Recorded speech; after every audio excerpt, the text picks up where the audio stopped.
చెప్పాలి. చెప్పలేంటారండి? నా బిడ్డ గురించి చెప్పాలిగా మీరు. నేనేదో హైదరాబాద్ లో ఉన్నాను అవన్నీ కబుర్లు చెప్తారండి. నా బిడ్డకి ఏమైందని అడుగుతుంటే చెప్పలే సమాధానం. కబుర్లు చెప్తారండి. నా బిడ్డకి ఏమైందని అడుగుతుంటే చెప్పలే సమాధానం. వాడు చేసేవాళ్ళు ఒక భరోసా ఇవ్వాలిగా మాకు. భరోసా ఇవ్వరా? అది గొప్ప అడుగుతారండి, దాన్ని గొప్ప అంటారండి. పెద్ద మనిషి ఏంటంటే మీరు హైదరాబాద్లో ఉన్నారు కదా, హైదరాబాద్లో ఉంటే ఫోన్ చేసి చెప్పరా, మీ అబ్బాయి ఇలా గొడవ అయిందంటే మీరు సాల్వ్ చేస్తాను, మీరేం కంగారు పడకండి, మేము ఉన్నాం కదా అని భరోసా అనాలిగా. ఆ మాట అందుకే నాకు వచ్చింది.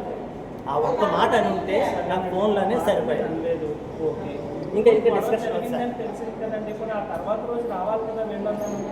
తర్వాత రోజు రావడం ఏంటండి? నేను హైదరాబాద్ నుంచి రావడానికి మరి రావాలి కదా, బుక్ చేసుకుని రావాలి కదా. మీరే కదండి, వాళ్ళ పేరెంట్స్ మదర్ ఉన్నారు కదా, ఆ రోజు నెక్స్ట్ డేనే వస్తే గొడవ తిరుపండి కదా. మీ బాబు చెప్పాడు కదా గొడవ అయిందని. ఎప్పుడు సోమవారం నాడు అది చిన్న విషయం. సోమవారం జరిగింది, మంగళవారం నాడు చెప్పాడు కదా సార్. సోమవారం చెప్పాడు కదా ఇంటికి వచ్చిన తర్వాత, మరి మంగళవారం రావాలి కదా సార్. మీరే మీ పేరెంట్ రావాలి.